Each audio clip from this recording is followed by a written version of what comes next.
maglibang muna ako. Kasi, alas 2 pa yung balik ko. Alas 2 pa yung balik ko. Dito muna tayo. Pasok.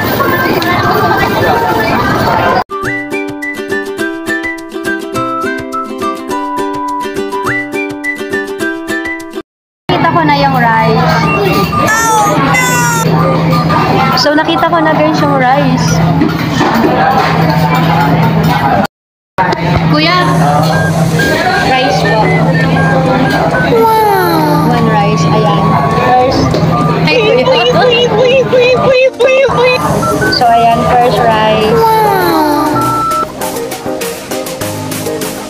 Grabe, bigla akong nahilo. Bigla ako nahilo dun sa fry. Nagsulit na lang ako ng Crocs. Alam niyo kung bakit? Magsabi sa akin ng 4-5. Tuloy na lang muna ako sa iba. Baka mag-vlog ka din dumating. Grabe. Ang hirap ng walang pera, no? 600 na. Kayo pa lang. Ano pa daw sumawagan?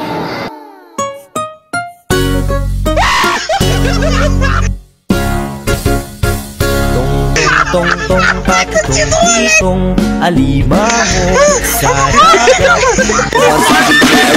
Walok dyan perme, sa'yo nataday, wala tayo tupahay.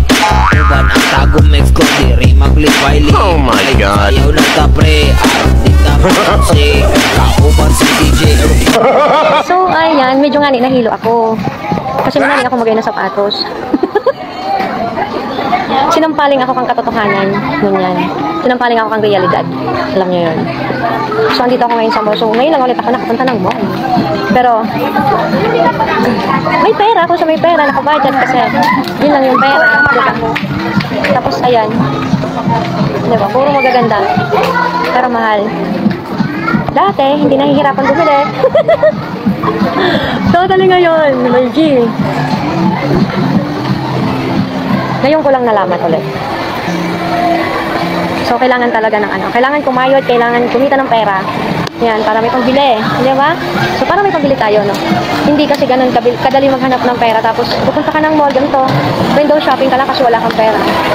Di ba? May pera ka man, naka-budget. Di ba? So, iba pa din. Ibang-iba pa din. Ibang-iba pa din yung may pera ka, as in. Yung lahat ng gusto mo, mabibili mo.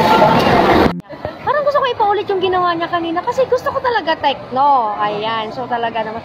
Gusto ko paulit kay kuya. Sige nga. So kanina dalawa yun kuya. Ayoko na nga. Nilaloko ko ni kuya. Gusto talaga akong pabili ng cellphone ng bago eh. Kailangan ko nang bumili eh. O, diba? So ayan. Pauwi na nga ako. So pauwi na nga ako ta. Ay, nako. Masyadong ko nalibang. Sabi ko, 2 PM ako babalik sa Palasyo. So, now, it's around, alas 3 na pala. OMG, masyado ako nalibang sa loob. So, bye.